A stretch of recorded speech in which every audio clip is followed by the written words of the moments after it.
Hello everyone, welcome to my channel. So guys, आज की class बहुत इंपॉर्टेंट होने वाली है बीए पॉलिटिकल साइंस ऑनर्स वाले स्टूडेंट्स के लिए। बिकॉज गाइस, आज की इस क्लास के अंदर मैं आप लोगों के साथ डिस्कस करने वाली हूँ आपके एक इम्पॉर्टेंट क्वेश्चन के बारे में। सो गाइस, आज हम डिस्कस करने वाले हैं आप लोगों के subject introduction to comparative government and politics. So guys, आज मैं आप लोगों को इस सब्जेक्ट का एक इम्पॉर्टेंट क्वेश्चन कराने वाली हूँ, जो कि है आपका question number first. So guys, फटाफट से देख लेते हैं कि हमारे क्वेश्चन के अंदर हमसे क्या पूछा गया है। सो गाइज, ये है हमारा क्वेश्चन नंबर फर्स्ट, जिसके अंदर हमसे पूछा गया है तुलनात्मक राजनीति के विकास की विवेचना कीजिए, इसने किन किन महत्वपूर्ण चुनौतियों का सामना किया है। सो गाइज, कंपैरेटिव पॉलिटिक्स के बारे में आपसे पूछा जा रहा है। बेसिकली गाइज, आपका जो ये पूरा सब्जेक्ट है, इसके अंदर आपको comparative politics and comparative government के बारे में ही पढ़ना है। सो गाइस, कंपैरेटिव पॉलिटिक्स से रिलेटेड एक इम्पॉर्टेंट टॉपिक बीए प्रोग्राम वाले स्टूडेंट्स के पास भी है, जो कि उनके पॉलिटिकल साइंस सब्जेक्ट के अंदर है। तो गाइस, मैं आप लोगों से रिक्वेस्ट करूंगी कि अगर आप बीए प्रोग्राम के स्टूडेंट हैं एंड आपके पास पॉलिटिकल साइंस सब्जेक्ट है, तो भी ये क्लास आप लोगों के लिए बहुत इंपॉर्टेंट है। तो चलिए गाइस, फटाफट से स्टार्ट करते हैं, वन बाय वन करके सारे इंपॉर्टेंट पॉइंट्स को देखना। सो गाइज, जो हमारा सबसे पहला और इम्पॉर्टेंट पॉइंट है वो है इंट्रोडक्शन। सो गाइज, इस क्वेश्चन के आंसर में आप इंट्रोडक्शन कुछ इस तरह से देंगे कि तुलनात्मक राजनीति केवल आधुनिक युग की देन नहीं है, बल्कि इसका गौरवपूर्ण अतीत है। तुलनात्मक राजनीति के विकास की गाथा अरस्तु से प्रारंभ होती है। अरस्तु ने ही सर्वप्रथम 158 देशों के संविधान का तुलनात्मक अध्ययन करके राज्य संबंधी सिद्धांतों की नींव रखी।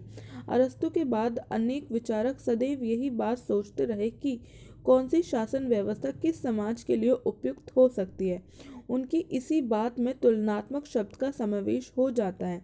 अरस्तु के बाद मैकियावेली, मार्क्स आदि विद्वानों ने तुलनात्मक विश्लेषण का विकास करके तुलनात्मक राजनीति का विकास किया है।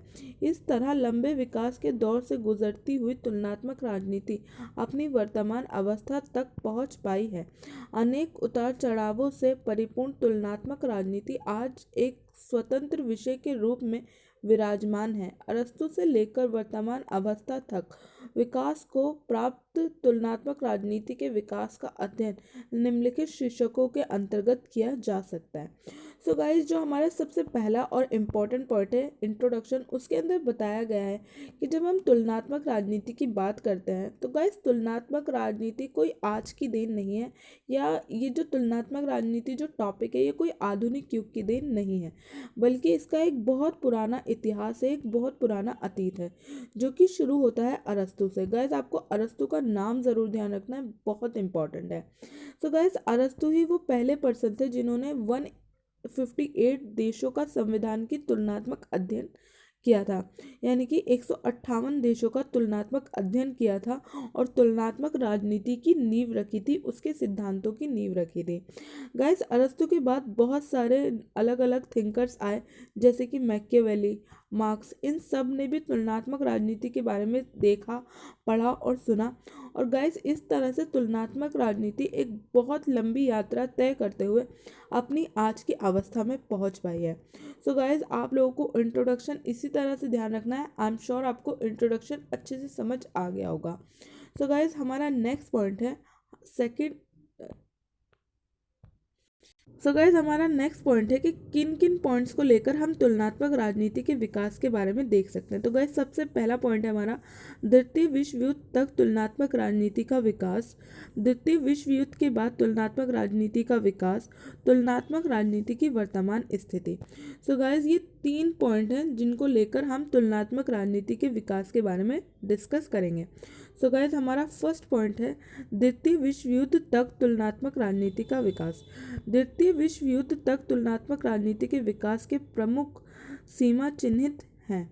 अरस्तु का योगदान। अरस्तु को तुलनात्मक राजनीति के परंपरागत दृष्टिकोण का जनक कहा गया है। अरस्तु ने सर्वप्रथम 158 देशों के संविधानों का तुलनात्मक अध्ययन करके शासन प्रणालियों को क्रमबद्ध किया। उसने सबसे अच्छी और सबसे बुरे शासन प्रणाली पर अपने विचार प्रस्तुत किए।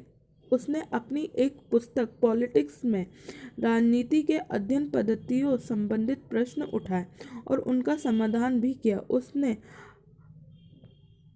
अगांतामक के राजनीति शास्त्र को वैज्ञानिक बनाने का प्रयास सर्वप्रथम किया। उसने अपनी वैज्ञानिक पद्धति के बल पर तुलनात्मक तत्कालीन शासन व्यवस्था का गहरा अवलोकन किया और उसने प्राप्त निष्कर्ष के आधार पर ही राज्य संबंधी सिद्धांतों का निरूपण किया। सो गाइस, जो हमारा सबसे पहला पॉइंट है वो है अरस्तु का योगदान। बेसिकली गाइस, जब हम द्वितीय विश्व युद्ध तक की बात करते हैं, यानी कि सेकेंड वर्ल्ड वॉर तक की बात करते हैं, तो उस टाइम तक जो तुलनात्मक राजनीति का विकास हुआ था वो अरस्तु का योगदान उसमें बहुत इंपॉर्टेंट है। सो गाइस, इस पॉइंट के अंदर बताया गया है कि अरस्तु को तुलनात्मक राजनीति के परंपरागत दृष्टिकोण का जनक माना जाता है। तो गाइस, ये लाइन आप लोग ज़रूर ध्यान रखिएगा, आप लोगों के लिए बहुत इंपॉर्टेंट है। इसके बाद गाइस, उनको क्यों माना जाता है तुलनात्मक राजनीति का जनक? उनको इसलिए माना जाता है क्योंकि उन्होंने ही सबसे पहले 158 देशों के संविधान का अध्ययन किया तथा अपनी एक पुस्तक जिसका नाम था पॉलिटिक्स, उसके अंदर सबसे अच्छी और सबसे बुरी शासन पद्धति के बारे में बताया। इसके अलावा उन्होंने तुलनात्मक राजनीति से रिलेटेड जितने भी क्वेश्चन थे उन सभी के बारे में अपनी बुक के अंदर डिस्कस किया तथा उन्होंने तुलनात्मक राजनीति को एक वैज्ञानिक पद्धति का जो विषय होता है, एक वैज्ञानिक रूप देने का प्रयास किया। तो गाइस, ये हमारा फर्स्ट पॉइंट है। हमारा सेकंड पॉइंट है मैकियावेली और पूर्ण जागरण काल। बौद्धिक पूर्ण जागरण के काल में राज्यों को दैवीय संस्था की बजाय मानवकृत संस्था बताया गया। इस युग और बौद्धिक स्वतंत्रतावाद का प्रचार हुआ। इस युग में मानव को ही प्रत्येक वस्तु का मापदंड माना गया। मैकियावेली ने बौद्धिक पूर्ण जागरण काल का प्रतिनिधि होने के कारण राजनीति शास्त्र में पद्धति संबंधी प्रश्न फिर से उठाए और अपनी पुस्तक में बताया कि राजनीति की व्यवस्था और तुलनात्मक अध्ययन क्यों जरूरी है। उसने राज्य कला और प्रशासन कला के बारे में नए विचार प्रस्तुत किए। उसने अपनी पुस्तक द प्रिंस में बताया कि एक सफल शासक में कौन कौन से गुण होने चाहिए। उन्होंने इस पुस्तक में राजनीतिक व्यवहार और शासन कला के बारे में विस्तार से बताया। उसने अच्छे और बुरे शासन पर अपने विचार प्रकट किए। सो गाइज, हमारा जो सेकंड पॉइंट है वो है मैकियावेली, या फिर हम इसे बोल सकते हैं पूर्ण जागरण काल भी। गाइज, मैकियावेली भी एक बहुत इंपॉर्टेंट थिंकर है, इनके बारे में भी आपको ध्यान रखना है। तो गाइज, मैकियावेली बताते हैं कि बौद्धिक पूर्ण जागरण काल में राज्य को दैवीय संस्था ना मानकर एक मानवकृत संस्था माना गया। गाइज, पहले क्या होता था, पहले के टाइम पे बहुत सारे ऐसे थिंकर्स थे हमारे जो ये मानते थे कि जो एक राज्य है, यानी कि जो एक देश है, एक कंट्री है जहाँ पे लोग निवास करते हैं, वो एक दैवीय संस्थान है, यानी कि ऊपर वाले की देन है। लेकिन गाइस, मैकियावेली ने ये चीज़ बताई कि ये सही नहीं है। जो राज्य है वो कोई दैवीय संस्था नहीं है, बल्कि एक मानवकृत संस्था है जिसे मानव ने अपने फायदे के लिए बनाया है। तो गाइस, यही चीज़ यहाँ पे बताई गई है एंड बताया गया है कि इस युग के अंदर मानववाद और बौद्धिकवाद स्वतंत्रता का प्रचार हो रहा था। इस युग के अंदर मानव को ही प्रत्येक वस्तु का मापदंड माना गया है, यानी कि गाइस, इस काल के अंदर मानव को ही हर वस्तु का मालिक माना गया है और बताया गया है। तो गाइस, यहाँ पे बताया गया है मैकियावेली द्वारा, जो कि उनकी बुक के अंदर बताया गया है। गाइस, आपको मैकियावेली की बुक का नाम ज़रूर ध्यान रखना है, जो कि है द प्रिंस। तो गाइस, इसके अंदर बताया गया है कि एक सफल शासक के अंदर कौन कौन से गुण होने चाहिए और किस तरह से एक अच्छी शासन व्यवस्था चलाई जाती है। सो गाइस, ये हमारा पहला पॉइंट, ये हमारा सेकंड पॉइंट है। आई एम श्योर ये पॉइंट भी आपको क्लियर हो गया होगा। सो गाइस, अब हम बढ़ते हैं हमारे नेक्स्ट पॉइंट की तरफ, जो कि हमारा द्वितीय विश्व युद्ध के बाद तुलनात्मक राजनीति का विकास। सो गाइस, ये भी बहुत इंपॉर्टेंट पॉइंट है कि किस तरह से सेकेंड वर्ल्ड वॉर के बाद तुलनात्मक राजनीति का विकास हुआ। So guys, second world war के बाद तुलनात्मक राजनीति का विकास हुआ। तुलनात्मक राजनीति के क्षेत्र की अनुभाविक सीमाओं का विकास। द्वितीय विश्व युद्ध से पहले तुलनात्मक राजनीति पर पश्चिम देशों की राजनीतिक व्यवस्थाओं का ही अध्ययन किया जाता था, लेकिन अब युद्ध के बाद उत्पन्न परिस्थितियों के कारण गैर पश्चिमी देशों की राजनीतिक व्यवस्थाओं का भी अध्ययन किया जाने लगा। युद्ध के बाद इटली में अपने अधिनायकवाद का उदय, रूस में स्टैनली का तानाशाही नेतृत्व, चीन में माओ का साम्यवादी नेतृत्व, भारत, टर्की, अफ्रीका एवं एशिया के अन्य देशों की राजनीतिक व्यवस्थाओं का अध्ययन करना अब आवश्यक हो गया। तुलनात्मक राजनीति तृतीय विश्व तथा एशिया, अफ्रीका, लैटिन अमेरिका में युद्ध के बाद की परिस्थितियों से मुंह नहीं फेर सकती थी। गुट निरपेक्षता की नीति, शीत युद्ध का जन्म आदि घटनाओं के कारण भी तुलनात्मक राजनीति को यूरोप की सीमाएं छोड़नी पड़ी।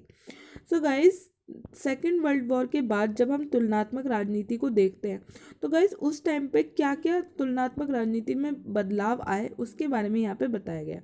गाइस, द्वितीय विश्व युद्ध से पहले क्या होता था कि तुलनात्मक राजनीति के अंदर सिर्फ पश्चिमी देशों की राजनीतिक व्यवस्था के बारे में डिस्कस किया जाता था, सिर्फ पश्चिमी देशों के बारे में ही पढ़ा जाता था, उनकी ही राजनीतिक व्यवस्था को कंपेयर किया जाता था। लेकिन जैसे ही हमारा द्वितीय विश्व युद्ध खत्म हुआ उसके बाद जो गैर पश्चिमी देश थे उनकी भी राजनीतिक व्यवस्था का अध्ययन तुलनात्मक राजनीति के अंदर होने लगा। जैसे कि गाइज आप लोगों को पता है सेकेंड वर्ल्ड वॉर के बाद काफ़ी सारी प्रॉब्लम्स खड़ी हो गई थी, काफ़ी सारी नई नई समस्या उत्पन्न हो गई थी। तो गाइज यहाँ पे वही चीज़ बताई गई है कि किस तरह से इटली में अधिनायकवाद की स्थापना हो गई।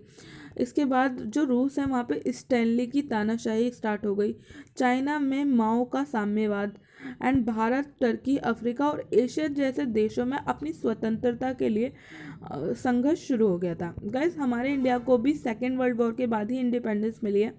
तो गाइस वही सारी चीज़ें यहाँ पे बताई गई हैं कि किस तरह से तुलनात्मक राजनीति तृतीय विश्व तथा एशिया, अफ्रीका, लैटिन अमेरिका के युद्ध की जो परिस्थितियां थी उनसे मुंह नहीं मोड़ पाए। इसके अलावा गुट निरपेक्ष नीति, शीत युद्ध का जन्म, ये जिन्होंने तुलनात्मक राजनीति के अंदर जो पश्चिमी देश थे उनके अलावा अन्य देशों को भी एनालाइज करने के लिए मजबूर कर दिया। तो गाइज आई एम श्योर ये पॉइंट भी आपको क्लियर होगा। गाइज हमारा नेक्स्ट पॉइंट है गैर राजनीतिक संस्थानों के अध्ययन पर बल। द्वितीय विश्व युद्ध के बाद तुलनात्मक राजनीति में सामाजिक परिवेश को महत्व दिया जाने लगा। राजनीतिक व्यवहार को प्रभावित करने वाले गैर राजनीतिक समूहों व सामाजिक तथा सांस्कृतिक पर्यावरण का अध्ययन भी अब आवश्यक माना जाने लगा, क्योंकि राजनीतिक व्यवहार सामाजिक परिवेश से भी प्रभावित होता है। अब राजनीतिक व्यवस्था की संपूर्णता को समझने के लिए गैर राजनीतिक संस्थानों व सामाजिक परिवेश का अध्ययन आवश्यक हो गया। तुलनात्मक राजनीति में आज राजनीतिक सांस्कृतिक अभिजनों, दबाव समूहों, राजनीतिक दलों, नौकरीशाही आदि के साथ साथ सामाजिक परिवेश पर अधिक जोर दिया जाता था। इस तरह द्वितीय विश्व युद्ध के बाद तुलनात्मक राजनीति में राजनीतिक समाजीकरण के संस्थानों की विशेष महत्व दिया गया। सो गाइस, यहाँ पे हमारे सेकंड पॉइंट के अंदर बताया गया है कि किस तरह से द्वितीय विश्व युद्ध के बाद तुलनात्मक राजनीति के अंदर जो गैर राजनीतिक संस्थान थे, जो गैर राजनीतिक समूह थे, उनके बारे में भी अध्ययन किया जाने लगा। यानी कि अलग अलग टॉपिक्स के बारे में भी जो तुलनात्मक राजनीति थी उसके अंदर पढ़ा जाने लगा, जैसे कि सांस्कृतिक पर्यावरण का अध्ययन। इसके अलावा गाइस और भी बहुत सारी चीज़ें थी जिनका एनालाइज इसके अंदर किया जाने लगा। राजनीतिक दल, नौकरशाही, दबाव समूह। तो गाइस इस तरह से द्वितीय विश्व युद्ध के बाद तुलनात्मक राजनीति के अंदर केवल राजनीति से जो रिलेटेड पॉइंट्स थे उनको ही नहीं बल्कि गैर राजनीतिक पॉइंट्स को भी एनालाइज किया जाने लगा। सो गाइज ये हमारा नेक्स्ट पॉइंट था। आई एम श्योर ये भी आपको क्लियर हो गया होगा। गाइज हमारा नेक्स्ट पॉइंट है तुलनात्मक राजनीति की वर्तमान स्थिति। तुलनात्मक राजनीति का महत्व इसकी वर्तमान स्थिति पर ही निर्भर है। आज की जटिल सामाजिक व्यवस्थाओं के संदर्भ में राजनीति को केवल औपचारिक संस्थाओं और शासन के अंगों की जानकारी के आधार पर नहीं समझा जा सकता। आज राजनीतिक सामाजिक प्रक्रिया का एक आयाम है। राजनीतिक प्रणाली सामाजिक प्रणाली का ही एक हिस्सा है। आज विभिन्न शासन प्रणालियों या शासन के अंगों में प्रकट रूपों से अनेक समानताएं व असमानताएं हैं। इसलिए तुलनात्मक राजनीति की प्रकृति बहुत जटिल हो गई है। सो गाइज हमारे फर्स्ट और सेकंड पॉइंट के अंदर बताया गया है कि जो तुलनात्मक राजनीति है उसका जो वर्तमान स्वरूप है वही सबसे ज़्यादा इम्पॉर्टेंट है। क्योंकि गाइस सिर्फ तुलनात्मक राजनीति के अंदर ये बोल देना कि औपचारिक संस्थाओं का और शासन के अंगों का अध्ययन करना है, ये इतना भर कहना हमें काफ़ी नहीं है। और ना ही सिर्फ इन चीज़ों के एनालाइज से हम तुलनात्मक राजनीति को समझ सकते हैं। तुलनात्मक राजनीति को समझने के लिए हमें आज की जो विभिन्न विभिन्न तरह की शासन प्रणाली है उनको समझना होगा, उनके अंदर क्या समानता है क्या असमानता है उनके बारे में पढ़ना होगा। सो गाइज ये हमारे फर्स्ट एंड सेकंड पॉइंट था। अब बात करते हैं हम हमारे थर्ड पॉइंट के बारे में। अपने लंबे इतिहास से परिपूर्ण तुलनात्मक राजनीति का वर्तमान स्वरूप अनिश्चित, अस्पष्ट और असंतोषजनक है। आज तुलनात्मक राजनीति एक संक्रमण काल से गुजर रही है। प्रतिदिन राजनीतिक व्यवस्थाओं की कार्यप्रणाली और राजनीतिक व्यवहार में नए नए परिवर्तन हो रहे हैं।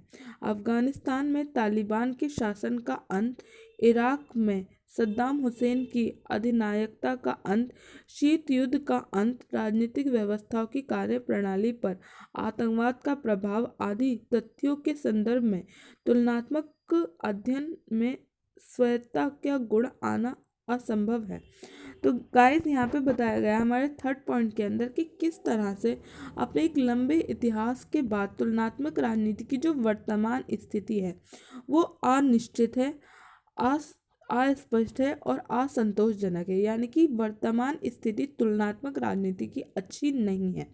क्योंकि गाइस आज के टाइम में जो हमारी कार्य प्रणाली है और जो राजनीतिक व्यवस्था है उसके अंदर नए नए परिवर्तन आ रहे हैं। अगर हम बात करें हमारे विश्व की, तो अगर हम विश्व की बात करते हैं तो अफगानिस्तान में तालिबान शासन का अंत, इसके अलावा यहाँ पे कुछ एग्जाम्पल दिए गए हैं गाइस, जो कि है इराक में सद्दाम हुसैन की अधिनायकता का अंत, शीत युद्ध का अंत। तो गाइस ये कुछ ऐसी चीज़ें हैं जिन्होंने वर्तमान स्थिति को बहुत प्रभावित किया है और इसी की वजह से जो आज की तुलनात्मक राजनीति की वर्तमान स्थिति है उसको समझ पाना बहुत डिफिकल्ट हो गया है, वो बहुत ज़्यादा अस्पष्ट हो गई है। So guys I am sure ये वाला पॉइंट भी आपको क्लियर हो गया होगा। गाइज यहाँ पे मैंने आप लोगों के लिए बिल्कुल सिंपल लैंग्वेज के अंदर चीज़ों को लिखा है, तो आई एम श्योर आपको कोई प्रॉब्लम नहीं होगी। गाइज हमारा नेक्स्ट पॉइंट है तुलनात्मक राजनीति के विकास की चुनौतियाँ। अरस्तु तुलनात्मक राजनीति के संस्थापक माने जाते हैं। उन्होंने तुलनात्मक राजनीति को एक विज्ञान के रूप में स्थापित किया है, परंतु तुलनात्मक राजनीति को विकास माना जाए या ना माना जाए ये इसकी सबसे बड़ी चुनौती है। इस प्रश्न पर हम अन्य दृष्टिकोणों से विचार कर सकते हैं। स्मिथ ने जैसा कहा है कि प्रश्न ये उठाया जाना चाहिए कि तुलनात्मक राजनीति यदि एक विज्ञान है तो इसके रूप में इसकी उपलब्धियां क्या हैं। सो गाइस तुलनात्मक राजनीति की अगर हम चुनौतियों की बात करते हैं, सो गाइस तुलनात्मक राजनीति की सबसे बड़ी चुनौती जो आज के टाइम पे देखी जाती है वो ये है गाइस कि आज तुलनात्मक राजनीति को हम जब तुलनात्मक राजनीति की बात करते हैं तो उसे हम एक विज्ञान के रूप में देखते हैं, यानी कि एक विज्ञान के रूप में मानते हैं। लेकिन गाइस तुलनात्मक राजनीति को एक विज्ञान माना जाए या ना माना जाए यह आज के टाइम में इसकी सबसे बड़ी चुनौती है। और इसको लेकर हमारे फेमस थिंकर है स्मिथ, वो बोलते हैं कि अगर तुलनात्मक राजनीति को विज्ञान मानना है तो उसके लिए ये बताना होगा कि एक विज्ञान के रूप में इसकी क्या क्या उपलब्धियां हैं। तो गाइज ये वाला पॉइंट आपको ध्यान रखना है इस तरह से। गाइज हमारा नेक्स्ट पॉइंट है तुलनात्मक राजनीति की एक अन्य चुनौती ये है कि इसका विकास एक बहुत लंबे समय अवधि में हुआ है तथा ये विभिन्न चरणों से होकर गुजरी है। इसके कारणवश इसका अध्ययन क्षेत्र बहुत ही विस्तृत हो गया है, जिसकी वजह से तुलनात्मक राजनीति का अध्ययन करते समय ये समझ पाना बहुत मुश्किल हो जाता है कि इसके अंदर किन कारकों का अध्ययन किया जाए और किन्हें छोड़ दिया जाए। तो गाइस यहाँ पे हमारा जो सेकंड पॉइंट है उसके अंदर बताया गया है कि तुलनात्मक राजनीति एक तो इसका जो इतिहास है वो बहुत लंबा है, इसके अलावा ये एक बहुत बड़ा विषय है। तो गाइस कई दफ़ा ये प्रॉब्लम होती है, ये चुनौती देखने को मिलती है कि तुलनात्मक राजनीति के अंदर किन चीज़ों का अध्ययन किया जाए, इसको समझ पाना बहुत मुश्किल होता है। सो गाइज ये हमारा सेकेंड पॉइंट है, आई एम श्योर ये आपको क्लियर हो गया होगा। गाइज हमारा थर्ड पॉइंट है तुलनात्मक राजनीति में तुलना करते समय हमें ये ध्यान रखना चाहिए कि हम समान राजनीतिक परिस्थितियों की तुलना करें, परंतु कई दफ़ा हम दो विभिन्न परिस्थितियों में तुलना कर बैठते हैं, जो तुलनात्मक राजनीति के लिए एक चुनौती बन जाती है। सो गाइस, हमारा थर्ड पॉइंट ये है कि तुलनात्मक राजनीति की चुनौतियों की जब हम बात करते हैं तो कई दफ़ा ये होता है कि जब हम कंपैरेटिव पॉलिटिक्स को पढ़ते हैं या जितने भी बड़े बड़े थिंकर हैं, जब वो कंपैरेटिव पॉलिटिक्स को एनालाइज करते हैं तो वो कुछ ऐसी परिस्थितियों को देखते हैं कि जहाँ पे ये समझ पाना मुश्किल हो जाता है कि उन परिस्थितियों को कंपेयर किया जाए या ना किया जाए, क्योंकि गाइस कंपैरेटिव पॉलिटिक्स के अंदर हम दो समान परिस्थितियों की तुलना करना है। दो विभिन्न परिस्थितियों की तुलना करना तुलनात्मक राजनीति के लिए सही नहीं है। एंड गाइस, यही हमारा थर्ड पॉइंट है। सो गाइस, इस तरह से ये हमारा एक कंप्लीट आंसर फिनिश होता है। गाइस, मैंने आप लोगों को दोनों चीज़ें एक्सप्लेन की है जो कि आपके क्वेश्चन के अंदर आपसे पूछी गई हैं। गाइस, मैंने आप लोगों को तुलनात्मक राजनीति का विकास भी अच्छे से बताया है। इसके अलावा इसकी जो जो चुनौतियाँ हैं वो भी मैंने आपको अच्छे से एक्सप्लेन की हैं। तो गाइस, उम्मीद करती हूँ कि ये क्लास आप लोगों के लिए हेल्पफुल रहेगी। And guys, sorry once again, मैं आप लोगों के लिए वीडियोस नहीं ला पा रही थी पिछले 2-3 दिनों से।